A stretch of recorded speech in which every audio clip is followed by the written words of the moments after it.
Hello students, today we will discuss the poem Indian Weavers. Indian Weavers means होता है भारतीय बुनकर। बुनकर वे लोग होते हैं जो कपड़ा बुनते हैं। इस पोएम को कंपोज किया है सरोजनी नायडू जी ने। बच्चों, सरोजनी नायडू जी एक बहुत ही फेमस इंडियन पोइटेस थी।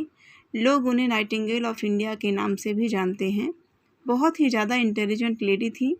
आपको ये जान के हैरानी होगी कि उन्होंने केवल 12 ईयर्स में ही 12th का एग्ज़ाम पास कर लिया था और 13 की एज से ही पोइट्री कंपोज करना शुरू कर दिया था, मीन्स कविताएं लिखना शुरू कर दिया था।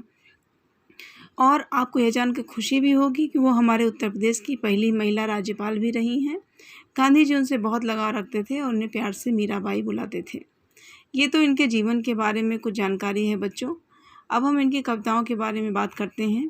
सरोजनी नायडू जी पहले इंग्लैंड में रहती थी और इंग्लिश पीपल के बारे में, इंग्लिश लाइफ के बारे में ही पोएम्स लिखती थी। बाद में इन्होंने अपना रुख इंडिया की तरफ किया और इंडियन पीपल, इंडियन थिंग्स के बारे में इन्होंने पोएम लिखना शुरू किया और इंडियन थिंग्स और इंडियन पीपल के बारे में फॉरेन को परिचय कराया। इनकी जो भी पोएम्स इन्होंने लिखी है, आप एक चीज़ उसमें देखेंगे ख़ास बात कि इन्होंने कॉमन थिंग्स और कॉमन पीपल के बारे में, मतलब सामान्य लोगों के बारे में, जिसकी तरफ लोग अमूमन ध्यान ही नहीं देते, बहुत ही ज़्यादा इग्नोर करते हैं, ऐसी चीज़ों के बारे में और ऐसे लोगों के बारे में उन्होंने पोएम लिखी और एक तरह से उनकी इम्पोर्टेंस से दुनिया को परिचय कराया। उन्होंने पालकी ढोने वालों के बारे में लिखा, उन्होंने चूड़ी बेचने वालों के बारे में लिखा, उन्होंने बुनकर के बारे में लिखा, किसानों के बारे में लिखा। आप जिसमें से एक पोएम आपकी इंडियन वीवर्स भी है, तो इस पोएम में भी उन्होंने बुनकर के बारे में लिखा, जो बहुत ही कॉमन लोग होते हैं, जिनके बारे में लोग कभी शायद ही कभी सोचते हों। तो ये इनके पोएम्स की ख़ास बातें हैं बच्चों। तो आज हम इनकी पोएम लेते हैं इंडियन वीवर्स। इंडियन वीवर्स में इन्होंने भारतीय बुनकरों के बारे में बताया है कि वो अपना काम कितनी मेहनत से करते हैं और बहुत ही ज़्यादा एक्सपर्ट होते हैं वो अपने काम में। ऐसा नहीं है कि उनके अंदर कोई स्पेशल क्वालिटी नहीं है, उनके अंदर बहुत ही ज़्यादा स्पेशल क्वालिटी है कि वो जो भी उनका काम है कपड़े बुनने का, उसको बहुत ही मन से करते हैं, बहुत ही फीलिंग्स के साथ करते हैं। वो काम उन्हें बोरिंग नहीं लगता, वो काम उन्हें बहुत इंटरेस्टिंग लगता है और उस काम में उनकी भावनाएं जुड़ी होती हैं, उनके फीलिंग्स जुड़ी होती हैं। जैसे ही सुबह होती है, दिन टूटता है, वे अपने काम में लग जाते हैं और तब तक काम करते रहते हैं जबकि देर रात अंधेरा नहीं हो जाता। तो उन्होंने उन्हीं इंडियन वीवर्स के बारे में, उनकी इम्पोर्टेंस के बारे में बच्चों बताया है। तो चलिए हम चलते हैं इस पोएम को पढ़ते हैं और देखते हैं कि वो क्या बताती हैं वीवर्स के बारे में, इंडियन वीवर्स के बारे में। ये जो पोएम है आपकी, ये क्वेश्चन और आंसर के फॉर्म में है। ये पहले क्वेश्चन पूछती हैं पोएटेस और बाद में उनको वीवर्स, जो इंडियन वीवर्स है, वो आंसर देते हैं। तो चलिए बच्चों, हम इस पोएम को शुरू करते हैं। आप प्लीज़ ध्यान से देखिएगा इस पोएम को। Weavers weaving at break of day. Weavers means बुनकर, जो कपड़ा बुनते हैं। वीविंग मीन्स बुनते हैं। At break of day, break of day means दिन टूटता है तब, मीन्स भोर के समय। Weavers weaving at break of day, बुनकर भोर में कपड़ा बुनते हैं। Why do you weave a garment so gay. Why क्यों, डू यू मीन्स तुम, वीव मीन्स बुनते हो, अ गारमेंट मीन्स एक कपड़ा, सो मीन्स इतना, गे मीन्स खुश। Why do you weave a garment so gay, तुम इतना खुश होकर एक कपड़ा क्यों बुनते हो। Blue as the wing of a halcyon wild. Blue means नीला, एज द विंग मीन्स पंख के जैसा, विंग मीन्स होता है पंख, of a halcyon wild. Halcyon एक बहुत ही चमकीले पंखों वाली जंगली चिड़िया होती है, वाइल्ड मीन्स जंगली, हेल्सियन मीन्स चमकीले पंखों वाली चिड़िया।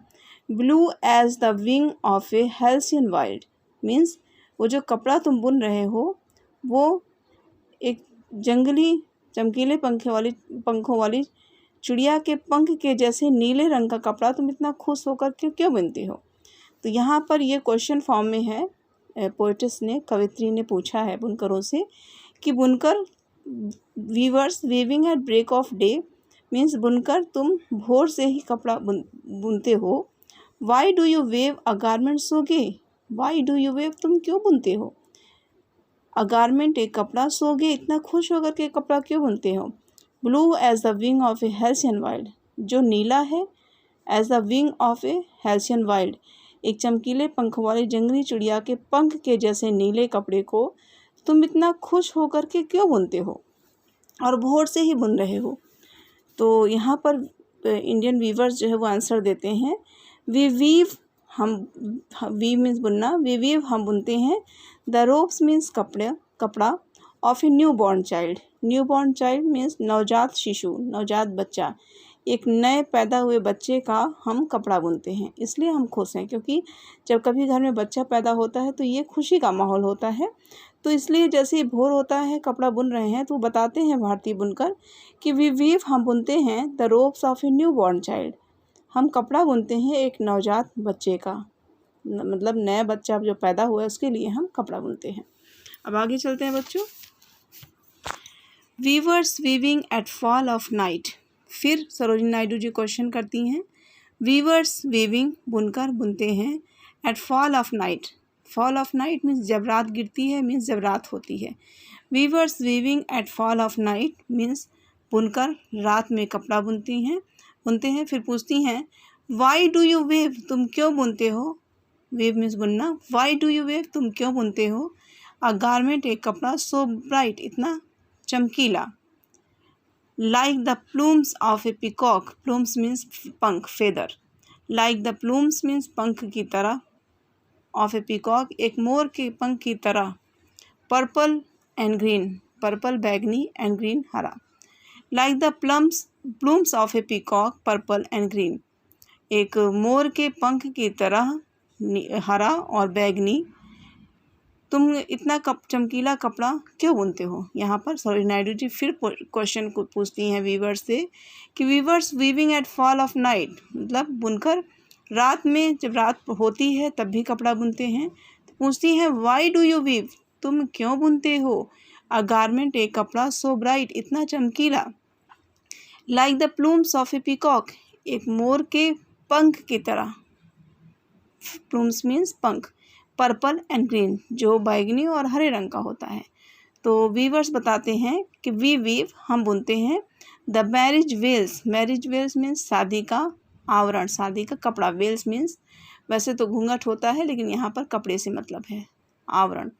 We weave the marriage veils of a queen, we weave हम बुनते हैं the marriage veils of a queen एक रानी के शादी का आवरण हम बुनते हैं। तो यहाँ पर उन्होंने फिर से बताया कि हम दुल्हन का, रानी का एक शादी का आवरण बुन रहे हैं, मतलब उनके घूंघट बुन रहे हैं, मीन्स ओढ़नी बुन रहे हैं। फिर से सरोजिनी नायडू जी पूछती हैं weavers weaving solemn and still, solemn means गंभीर, सीरियस, स्टिल मीन्स शांत, वीवर्स बुनकर, वीविंग बुनते हैं, सोलम एंड स्टिल शांत और गंभीर और शांत होकर। व्हाट डू यू वीव, तुम क्या बुनते हो? In the moon light chill, chill means ठंडी, मून लाइट मीन्स चांदनी रात में, तुम क्या बुनते हो? यहाँ पर फिर पोएट्स प्रश्न पूछती हैं वीवर्स से कि वीवर्स वीविंग सोलम स्टिल मीन्स हे बुनकरो, तुम इतना गंभीर और शांत होकर के बुनते हो। व्हाट डू यू वीव, तुम क्या बुनते हो? In the moon light chill, इतनी ठंडी चांदनी रात में, चिल मीन्स ठंडी, चांदनी रात में तुम क्या बुनते हो? तो बुनकर यहाँ पर फिर आगे कहती हैं white as a feather, white as a feather एक पंख की तरह सफ़ेद, and white as a cloud और एक बादल की तरह सफ़ेद। इन 3 लाइन में पोएट्स फिर से प्रश्न पूछती हैं कि हे बुनकर, तुम इतना गंभीर और शांत होकर बुनते हो, तुम इस ठंडी चांदनी रात में क्या बुन रहे हो जो पंख की तरह सफ़ेद है, पंख के जैसे, एज मीन्स जैसे, वाइट एज अ फेदर जो पंख के जैसे सफ़ेद है, and white as a cloud और जो बादल के जैसे सफ़ेद है। तो बुनकर बताते हैं we weave a dead man's funeral shroud, funeral shroud means होता है कफन, जो जलाने से पहले शरीर को, उसको क्रीमेट करने से पहले उसको कपड़े से ढका जाता है, उसको कफन बोलते हैं। तो बुनकर कहते हैं वी वीव हम बुनते हैं a dead man's funeral shroud एक मरे हुए आदमी का कफन। तो बच्चों आपने देखा इस पोएम में भी हर पोएम की हर लाइन में, हर स्टैंजा में आप देखेंगे तीन लाइन में पोएट्स प्रश्न पूछती हैं और चौथी लाइन में वीवर्स आंसर देते हैं। और आपने देखा कि ये 3 स्टैंज़ा हैं, मतलब 3 स्टैंज़ा में पोएम है और हर स्टैंज़ा में एक जीवन के एक स्टेज के बारे में बात की गई है। फर्स्ट स्टैंज़ा में आप देखो कि फर्स्ट स्टैंज़ा में एक बर्थ, जन्म के बारे में बात हुई है, बच्चे के जन्म के बारे में। तो ये जीवन का पहला स्टेज होता है जब बच्चा पैदा होता है। दूसरे में इन्होंने मैरिज के बारे में बात की है, मीन्स मैरिज भी ज़िंदगी का एक बहुत बड़ा स्टेज होता है, हिस्सा होता है। और तीसरे में इन्होंने डेथ के बारे में बात की और लाइफ का जो लास्ट स्टेज होता है वो डेथ होती है। तो इसमें एक चीज़ और आप ध्यान दीजिएगा कि इसमें उन्होंने फीलिंग्स के बारे में भी बात की है। पहली बार जब कपड़े बुन रहे हैं बुनकर, तो वो खुश हैं क्योंकि वो बच्चा पैदा हुआ, इसकी खुशी में वो कपड़ा बुन रहे हैं।